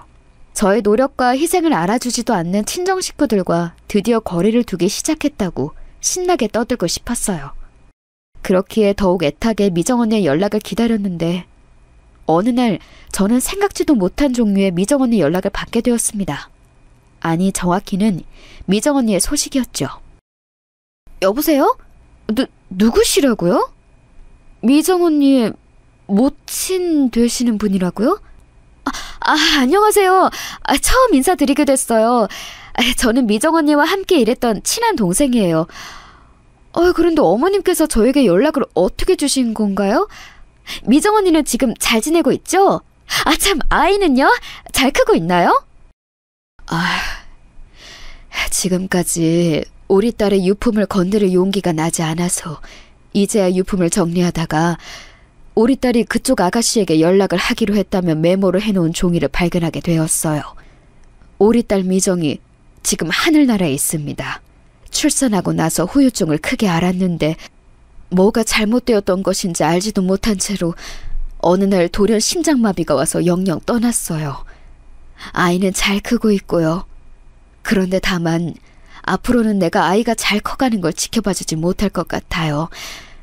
지금 시한부 선고를 받은 처지라서요. 전화기를 놓친 채로 저는 자리에 주저앉았어요. 도저히 믿기지 않는, 믿을래야 믿을 수가 없는 비극적인 소식이었습니다. 미정 언니는 이미 이 세상 사람이 아닌 지 오래였던 거예요. 저는 그것도 모르는 채로 살아왔고요. 가슴이 찢어질 것 같았습니다. 엉엉 울다가 간신히 이성 한 줄기를 붙잡고 저는 미정 언니의 어머니께 뵙고 싶다는 뜻을 간절하게 전했어요. 그리고 곧바로 이튿날 어머님을 뵐 수 있었습니다.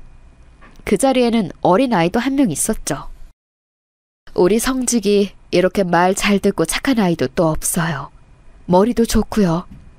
부디 우리 성직이가 고아원이라는 배경에 꺾이지 않고 부디 올곧게 자라나서 훌륭한 어른이 되길 바랄 따름입니다. 네? 고아원이라고요? 설마 아이를 맡길 다른 곳이 전혀 없으신 건가요? 애석하게도 전혀 없어요. 우리 딸이 그렇게 허망하게 떠나버리고 내가 무슨 한이 있더라도 이 아이만큼은 끝까지 책임지고 키우겠다는 다짐을 했었는데 그게 무색하게 되었네요. 정작 내 자신을 살피지 않아서 이제 여명이 고작 반년도 안 남은 것을 모르고 살았어요. 눈물을 훔치시는 어머님을 보며 저는 말문이 막혔습니다. 정말 탄식만 흘러나왔어요. 성직이는 어린아이가 벌써부터 의젓하게 어른들 대화하는 자리에 자기가 방해가 안 되도록 구석에서 조용히 손장난을 치며 혼자 놀고 있었습니다. 그 모습에 저는 가슴이 아팠어요. 어머님께서는 저에게 아이 부친의 존재를 아냐며 물어보셨지만 고개를 흔들어야 하는 제 자신이 참담했습니다. 이럴 줄 알았다면 예전 그때 미정 언니에게 남자친구가 어떤 사람인지 자세히 캐물었을 것을. 그러지 못한 과거가 후회되었어요. 제가 아이 부친에 대해 정확히 아는 것이라고는 이름이 김윤이라는 것뿐이었죠. 왜냐하면 그 이름을 예전에 얼핏 처음 들었을 때 속으로 권율 장군도 아니고 이름이 김윤이네 이렇게 생각했던 것이 정확히 머릿속에 남아있었기 때문이에요. 저는 그날 자기 외할머니가 시한부라는 걸 상상도 못하고 있는 성직이와 놀아주면서 만감이 교체했습니다. 사실 저는 그때부터 한 가지 결론을 두고 고민하고 있었죠. 저는 몇 날 며칠을 고민하다가 남편에게 말했어요. 여보, 우리가 미정 언니 아이 입양하면 안 될까? 아이는 아무 잘못도 없는데 고아원에 가게 생겼어. 이런 안타까운 상황이 또 어디 있겠어. 안 그래? 요 며칠 당신을 지켜보면서 속으로 그런 고민을 하고 있을 거라고 예상하고 있었어. 그런데 아무리 그래도 피 한 방울 안 섞인 자식을 키운다는 건 보통 일이 아니잖아. 측은지심만으로 될 일이 아니야. 여보, 나는 말이지. 살면서 우리 친정 식구들을 수도 없이 원망했어. 너무 원망스러워서 가슴에 피가 맺히는 기분이 들 때도 많았어. 그럼에도 가족이 없었으면 좋겠다는 생각을 한 적은 없었어. 어떻게 가족 없이 살아? 그건 말도 안 되는 일이라고 생각해.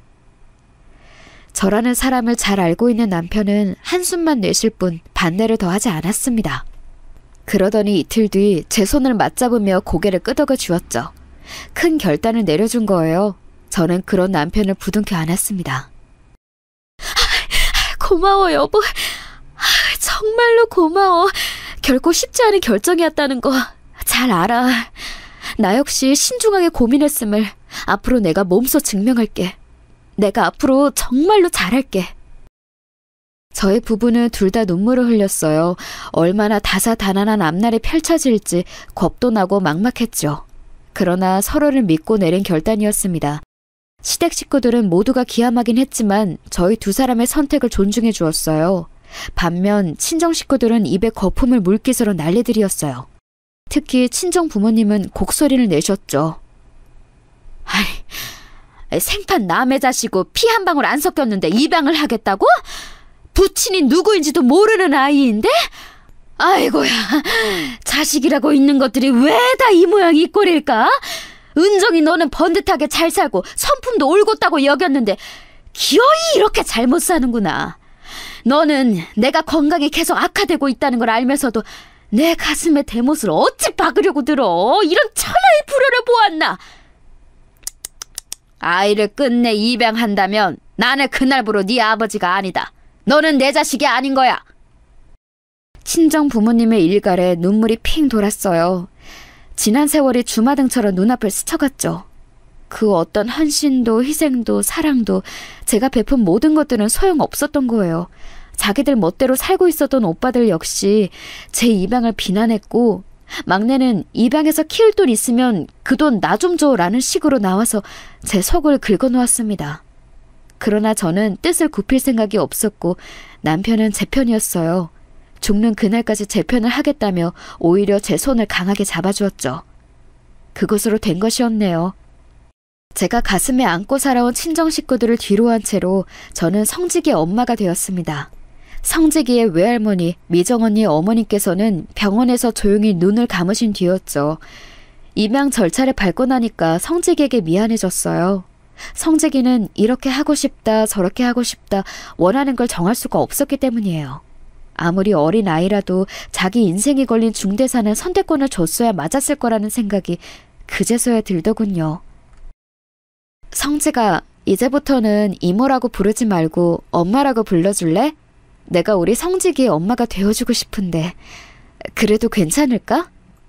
이모는 우리 엄마가 아닌데 우리 엄마는 하늘나라에 있어요. 외할머니도 하늘나라에 갔으니까 만났을 거예요. 의연하게 말을 하던 성직이가 울음을 터뜨렸고 저는 얼른 아이를 품에 안고 연신 미안하다고 사과를 했습니다. 엄마라고 부르라니 제가 너무 성급했지요. 욕심이었어요. 앞으로는 자유롭게 저를 부르고 싶은 대로 부르라고 성직에게 당부를 해주었습니다.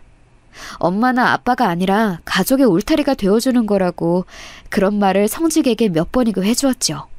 성직이는 분명히 또래에 비해 영특하고도 영리한 아이였어요. 하지만 그렇다고 해서 입양이 된 가정에 금세 적응을 하게 되었다는 말은 아니었습니다. 오히려 더 힘들었던 것 같기도 하네요.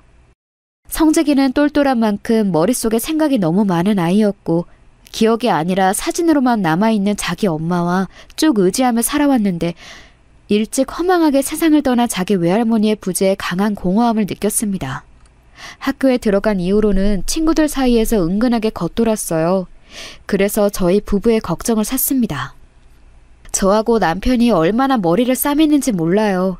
그리고 저희 부부에게도 아이가 있었으니까요. 남자아이만 둘이었습니다. 저희 부부는 성직이를 그래서 삼형제 대장이라고 장난스럽게 일부러 그렇게 불렀어요. 아이들끼리 유대감을 가졌으면 해서요. 성직이는 그게 어색했는지 아니면 마음에 안 들어 했는지 원래는 그 별칭에 반응이 없었습니다. 그랬다가 시간이 좀 더 지나고 나서 삼형제 대장 노릇을 하기 시작했죠.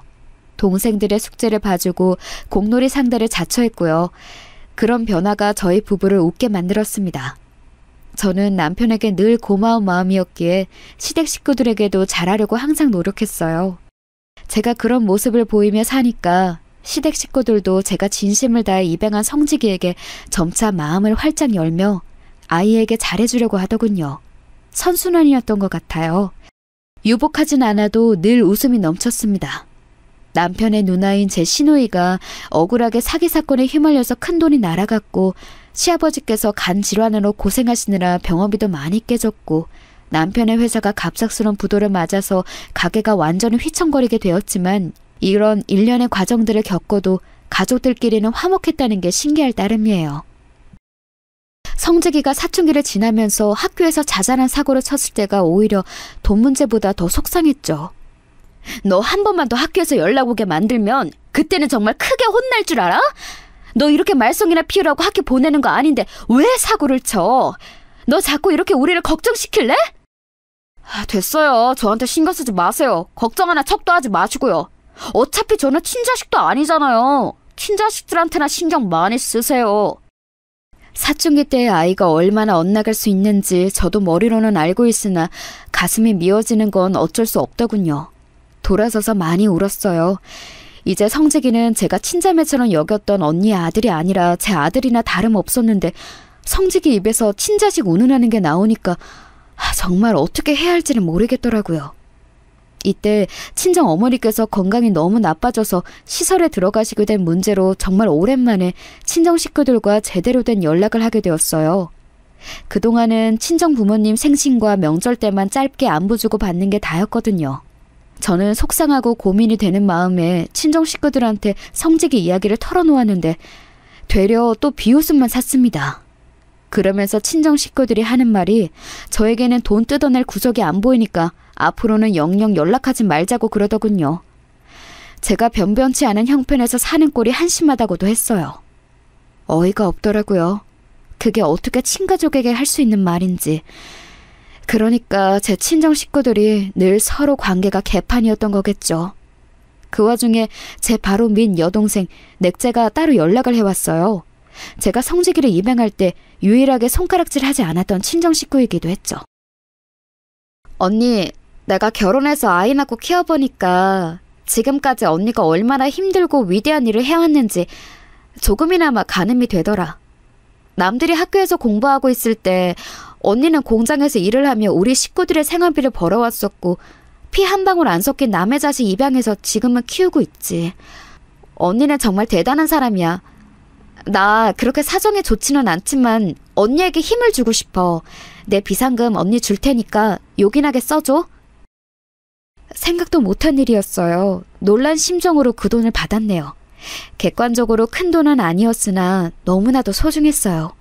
그 돈으로 우선 성직이를 돼지 갈비집으로 데리고 가서 외식부터 했었네요. 저는 말없이 맛있게 구운 고기를 성직이 앞에 연신 놓아주었어요. 성직이가 고개를 푹 숙이고서는 고기를 먹더군요. 조용한 화해였고 효과는 컸네요. 지독한 사춘기를 지나던 성재기는 그날 이후로 조금씩 본래의 차분하고 영리한 기색을 되찾았고 공부에 열중했죠. 멋진 청년으로 자라났어요. 대학도 꽤 좋은 곳으로 갔고 취업도 잘했습니다. 대장 역할을 충실하게 하는 형이었어요. 왜냐하면 형의 등을 보면서 자란 동생들이 질 수 없다면서 열심히 잘 살았거든요. 저희 부부만의 힘으로는 불가능했을 거예요. 다 성재기 덕분이었습니다. 세월이 흐르는 동안 저희 가족을 더더욱 화목하고 끈끈해졌어요. 반대로 친정 식구들은 이제 완전히 뿔뿔이 흩어지게 되었죠. 큰오빠, 작은오빠 각각 이혼을 2번씩이나 했다는 것 말고는 소식을 몰랐고요. 친정 어머니는 중증 치매 환자가 되신 상태였으며 친정 아버지는 제가 모르는 사이 막내 여동생의 입김에 의해 반강제로 시설에 들어가 계셨습니다. 막내는 딸만 둘을 낳았는데 둘 다 20살, 22살이라는 이른 나이에 사고를 쳐서 혼전 임신으로 결혼했어요. 환장을 노릇이었는지 막내는 화병을 얻어서 머나먼 전라도의 시골 마을로 들어가 버렸습니다. 저와 연락하며 지내는 건 제 바로 아래 여동생, 넷째뿐이었죠. 그런데 사는 형편이 썩 좋지 못해서 제가 늘 신경이 쓰였는데요. 어느덧 성재기가 자기 여자친구하고 결혼을 하고 싶다는 말을 하기 시작할 만큼의 세월이 쌓여있던 날이었습니다. 성재기가 혼란스러운 얼굴로 이런 말을 하더군요. 엄마, 사실 며칠 전부터 이상한 일이 있었어요. 회사로 어떤 사람들이 저를 찾아왔는데 제 얼굴이랑 이름 때문에 유추가 가능했다면서 제가 자기들이 모시는 분의 핏줄 같다고 하는 거예요. 너무 황당한 얘기라서 저는 무조건 아니라고 했는데 웬 사진 한 장을 내밀더라고요. 근데 저랑 인상이 너무 닮은 아저씨 사진이었어요. 게다가 그 아저씨 이름이 김유리라네요. 엄마가 옛날에 그러셨잖아요. 제 친아버지의 이름은 아마 김유리일 거라고. 맞아. 분명히 그런 이름이었어. 잊고 있었는데 생각이 나네? 너 어렸을 때 내가 그런 얘기도 해준 적이 있었구나. 그런데 그 사람이 너를 찾는다고? 제 친아버지인지 아닌지는 몰라도 아무튼 사실 날이 얼마 안 남으셨대요. 그 소리 듣고 고민이 많았는데 오늘 그 사람들이 또 찾아와서는 유전자 검사를 해달라네요. 엄마, 저 어떡하면 좋을까요? 이럴 수가. 근 30년의 세월을 뛰어넘어서 이런 상황이 벌어질 거라고는 상상도 못한 바였어요. 저희 부부와 성재기는 깊은 대화를 나눈 끝에 유전자 검사를 하는 것으로 결정을 했습니다. 하지 않는다면 후회할 게 뻔했으니까요. 그리고 성재기는 어느 유능한 사업가 집안의 핏줄이 맞는 것으로 확인이 되었어요.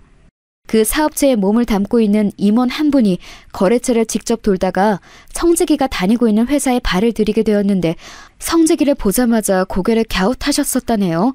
성재기는 제가 봐도 미정 언니와 생김새가 전혀 닮지 않았어요. 정 많고 남을 잘 챙기는 어른으로 자라난 점은 미정 언니와 똑같았지만요. 그런데 생김새는 부친을 닮은 것이었던 거예요.